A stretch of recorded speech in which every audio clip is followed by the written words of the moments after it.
অন্য এটা অতি জৰুৰী খবৰ লৈ আছো গুনগুন চেতিয়া এতিয়া সামাজিক মাধ্যমৰ অন্যতম কেন্দ্ৰবিন্দু হৈ পৰিছে গুনগুন চেতিয়া এটা বিশেষ ভিডিঅ' আৰু সেই ভিডিঅ'টোৰ পাছতে বিভিন্ন মহলত প্ৰতিক্ৰিয়া একাংশই প্ৰশংসাৰে উপচাই পেলাইছে গুনগুনক একাংশই আকৌ তীব্ৰ ভাষাৰে সমালোচনা কৰা দেখিবলৈ পোৱা গৈছে আৰু সামাজিক মাধ্যমত গুনগুন চেতিয়াৰ সেই ভিডিঅ'ৰ পাছতে এতিয়া গুনগুন চেতিয়াৰ পৰিয়ালক ফোন যোগে ভাবুকি দিয়াৰ আমি খবৰ লাভ কৰিছো কঠিয়াতলিৰ যি উচ্ছেদ সেই উচ্ছেদৰ ভিডিঅ' সামাজিক মাধ্যমত দিছিলে গুনগুনে আৰু তাৰ পাছত এতিয়া গুনগুনে কি কি সমস্যাৰ সন্মুখীন হৈছে কিছু তথ্য আহি পৰিছে জনাম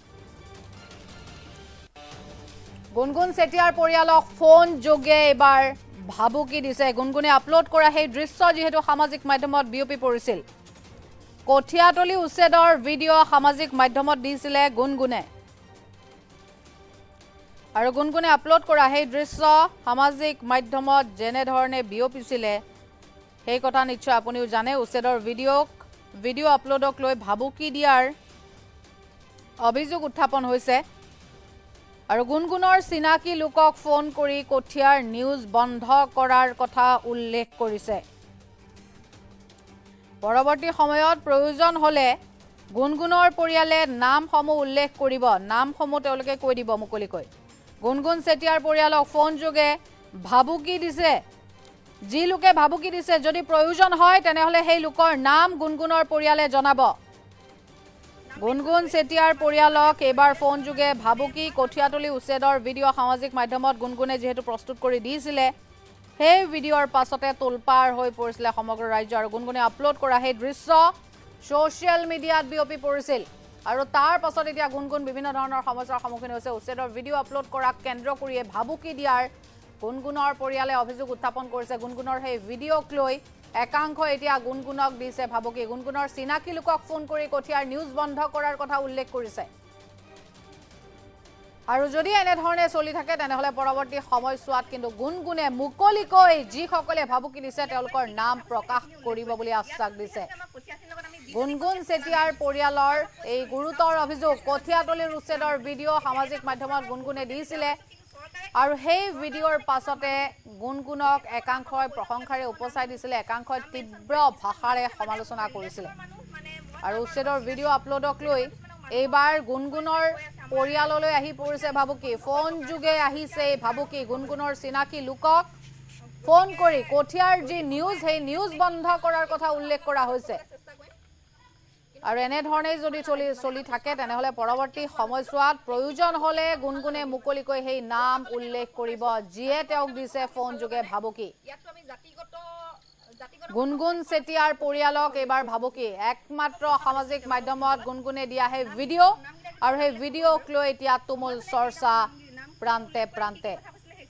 গুনগুনে আপলোড কৰা সেই দৃশ্য সামাজিক মাধ্যমত যি প্ৰকাৰে ভাইৰেল হ'ল যি প্ৰকাৰে বিয়পি পৰিলে তাৰ পাছতে সেই উচ্ছেদৰ ভিডিঅ' আপলোড কৰা কেন্দ্ৰ কৰি গুনগুন চেতিয়াৰ পৰিয়াললৈ আহি পৰিছে এইবাৰ ভাবুকি মন্তব্য আছে আগবঢ়াইছে ৰিলেচনৰ মানুহ মানে মই কাৰোবাৰ লগত চিনাকি তেনেকুৱা কিছুমান মানুহক মানে ফোন কৰি কৈ আছে আমাৰ মই কথা পাতিছিলোঁ কেইবাটাও ফোন কলত নামকেইটা কিন্তু মই এতিয়া উল্লেখ নকৰোঁ বাৰু সময় হ'লে সেইকেইটা মই নামখিনি উল্লেখ কৰিম কি কথা কৈছিলে সেইখিনি উল্লেখ কৰিম ইয়াততো যিহেতুকে আমাক কঠিয়াখিনিৰ লগত আমি বিজেপি কংগ্ৰেছ খেলা নাছিলোঁ কাৰোবাক কৈছিলোঁ নেকি কাৰো কিন্তু আমি কঠিয়াখিনিৰ লগত বিজেপি কংগ্ৰেছ খেলা নাছিলোঁ এতিয়া এটা কথা চৰকাৰক বহুত বেছি বেয়া পাইছোঁ কিন্তু চৰকাৰৰ মানে কিছুমান মানুহে বিশেষকৈ মই নাম নকওঁ প্ৰয়োজন হ'লে পিছত মই নাম মেনশ্যন কৰিম কিছুমান মানুহে মানে মোৰ ৰিলেশ্যনৰ মানুহ মানে মই কাৰোবাৰ লগত চিনাকি তেনেকুৱা কিছুমান মানুহক মানে ফোন কৰি কৈ আছে আমাৰ কঠীয়া নিউজটো বন্ধ কৰিবৰ কাৰণে বা আমি কঠীয়াৰ বিষয়ে আৰু নক'বলৈ গতিকে যদি সময় আহে কোনে কি কৈ আছে মই সেইখিনিও আপোনালোকৰ আগত ক'বলৈ চেষ্টা কৰিম কিন্তু মানে এইখিনি কথা শুনি ভাল নালাগিল মানে আমিতো চৰকাৰক দুখ দিবলৈ কেতিয়াও যোৱা নাছিলোঁ এইখিনি কথা শুনি একদম ভাল নালাগিল মানে অলপ আগলৈকে এনেকুৱা ফোন পাইছোঁ ৰাতিপুৱা কেইটামান কথা শুনি ভাল লগা নাই ইয়াততো আমি জাতিগত কথা উল্লেখ কৰা নাছিলোঁ আমাক কঠীয়াখিনি কথা উল্লেখ কৰিছিলোঁ যিহেতু আৰু আমি ইতিমধ্যে উল্লেখ কৰিছোঁ গুনগুন চেতিয়াৰ সেই যি সেই ভিডিঅ'ক লৈ সামাজিক মাধ্যমত যেনে ধৰণৰ প্ৰতিক্ৰিয়াৰ সৃষ্টি হৈছিলে যেনে ধৰণে সেই ভিডিঅ' বিয়পি পৰিছিলে তাৰ পাছতে এতিয়া গুনগুন চেতিয়াক লৈ বিভিন্ন লোকে এক প্ৰকাৰ বিভিন্ন ধৰণৰ পৰিকল্পনা এতিয়া সাজিব লৈছে এইবাৰ গুনগুন চেতিয়াৰ পৰিয়াললৈ ফোন যোগে আহি পৰিছে ভাবুকি গুনগুনৰ চিনাকি লোকক এই নিউজ বন্ধ কৰিবলৈ ভাবুকি দিছে আৰু পৰৱৰ্তী সময়ছোৱাত অৰ্থাৎ যদি এনে ধৰণে চলি থাকে তেনেহ'লে কিন্তু এই কথা উল্লেখ কৰি দিছে গুণগুণে যে গুণগুণৰ পৰিয়ালে যিসকল লোকে তেওঁলোকক ভাবুকি দিছে সেই লোকৰ নাম প্ৰকাশ কৰিব মুকলিকৈ। কঠীয়াতলী উচ্ছেদৰ ভিডিঅ' সামাজিক মাধ্যমত দিছিলে গুণগুণে আৰু তাৰ পাছতে গুণগুণৰ সেই ভিডিঅ'ৰ পাছতে বিভিন্ন ধৰণৰ আচলতে প্ৰভাৱ দেখিবলৈ পোৱা গৈছিলে। গুণগুণে আপলোড কৰা সেই দৃশ্য সামাজিক মাধ্যমত বিয়পি পৰাৰ পাছতে প্ৰতিনিধিৰ আচলতে কাষ চাপিছিলে সেই ভিডিঅ'। সকলোৰে হাতে হাতে মোবাইল আৰু মোবাইলত যি ভিডিঅ' ভাইৰেল হৈ পৰিলে তাৰ পাছত এতিয়া গুণগুণ চেতিয়াৰ পৰিয়াললৈ এই ফোন যোগে ভাবুকি অহাৰ কথা ইতিমধ্যে গুণগুণৰ পৰিয়ালৰ লোকে অভিযোগ আনিছে আৰু পৰৱৰ্তী সময়ছোৱাত যদি গুণগুণৰ সৈতে এনেধৰণৰ ঘটনা সংঘটিত হয় তেনেহ'লে গুণগুণে মুকলিকৈ ভাবুকি দিয়া সেইসকল লোকৰ নাম প্ৰকাশ কৰাৰো আশ্বাস দিছে। চৰকাৰৰ মানে কিছুমান মানুহে মই কথা পাতিছিলোঁ কেইবাটাও ফোন কলত, নামকেইটা কিন্তু মই এতিয়া উল্লেখ নকৰোঁ বাৰু। সময় হ'লে সেইকেইটা মই নামখিনি উল্লেখ কৰিম, কি কথা কৈছিলে সেইখিনি উল্লেখ কৰিম। ইয়াততো যিহেতুকে আমাক কঠীয়াখিনিৰ লগত আমি বিজেপি কংগ্ৰেছ খেলা নাছিলোঁ, কাৰোবাক কৈছিলোঁ নেকি? কাৰো কিন্তু আমি কঠীয়াখিনিৰ লগত বিজেপি কংগ্ৰেছ খেলা নাছিলোঁ। এতিয়া এটা কথা চৰকাৰক বহুত বেছি বেয়া পাইছোঁ, কিন্তু চৰকাৰৰ মানে কিছুমান মানুহে, বিশেষকৈ মই নাম নকওঁ, প্ৰয়োজন হ'লে পিছত মই নাম মেনশ্যন কৰিম, কিছুমান মানুহে মানে মোৰ ৰিলেশ্যনৰ মানুহ, মানে মই কাৰোবাৰ লগত চিনাকি, তেনেকুৱা কিছুমান মানুহক মানে ফোন কৰি কৈ আছে আমাৰ কঠীয়া নিউজটো বন্ধ কৰিবৰ কাৰণে বা আমি কঠীয়াৰ বিষয়ে আৰু নক'বলৈ। গতিকে যদি সময় আহে কোনে কি কৈ আছে মই সেইখিনিও আপোনালোকৰ আগত ক'বলৈ চেষ্টা কৰিম।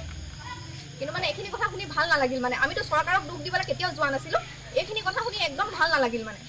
অলপ আগলৈকে এনেকুৱা ফোন পাইছোঁ, ৰাতিপুৱা কেইটামান কথা শুনি ভাল লগা নাই। ইয়াততো আমি জাতিগত কথা উল্লেখ কৰা নাছিলোঁ, আমাক কঠীয়াখিনি কথা উল্লেখ কৰিছিলোঁ। যিহেতু মই কথা পাতিছিলোঁ কেইবাটাও ফোন কলত, নামকেইটা কিন্তু মই এতিয়া উল্লেখ নকৰোঁ বাৰু। সময় হ'লে সেইকেইটা মই নামখিনি উল্লেখ কৰিম, কি কথা কৈছিলে সেইখিনি উল্লেখ কৰিম। ইয়াততো যিহেতুকে আমাক কঠীয়াখিনিৰ লগত আমি বিজেপি কংগ্ৰেছ খেলা নাছিলোঁ, কাৰোবাক কৈছিলোঁ নেকি? কাৰো কিন্তু আমি কঠীয়াখিনিৰ লগত বিজেপি কংগ্ৰেছ খেলা নাছিলোঁ। এতিয়া এটা কথা চৰকাৰক বহুত বেছি বেয়া পাইছোঁ, কিন্তু চৰকাৰৰ মানে কিছুমান মানুহে,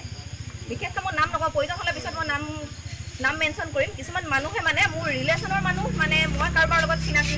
তেনেকুৱা কিছুমান মানুহক মানে ফোন কৰি কৈ আছে আমাৰ কঠীয়া নিউজটো বন্ধ কৰিবৰ কাৰণে বা আমি কঠীয়াৰ বিষয়ে আৰু নক'বলৈ। গতিকে যদি সময় আহে কোনে কি কৈ আছে মই সেইখিনিও আপোনালোকৰ আগত ক'বলৈ চেষ্টা কৰিম। কিন্তু মানে এইখিনি কথা শুনি ভাল নালাগিল। মানে আমিতো চৰকাৰক দুখ দিবলৈ কেতিয়াও যোৱা নাছিলোঁ, এইখিনি কথা শুনি একদম ভাল নালাগিল। মানে অলপ আগলৈকে এনেকুৱা ফোন পাইছোঁ, ৰাতিপুৱা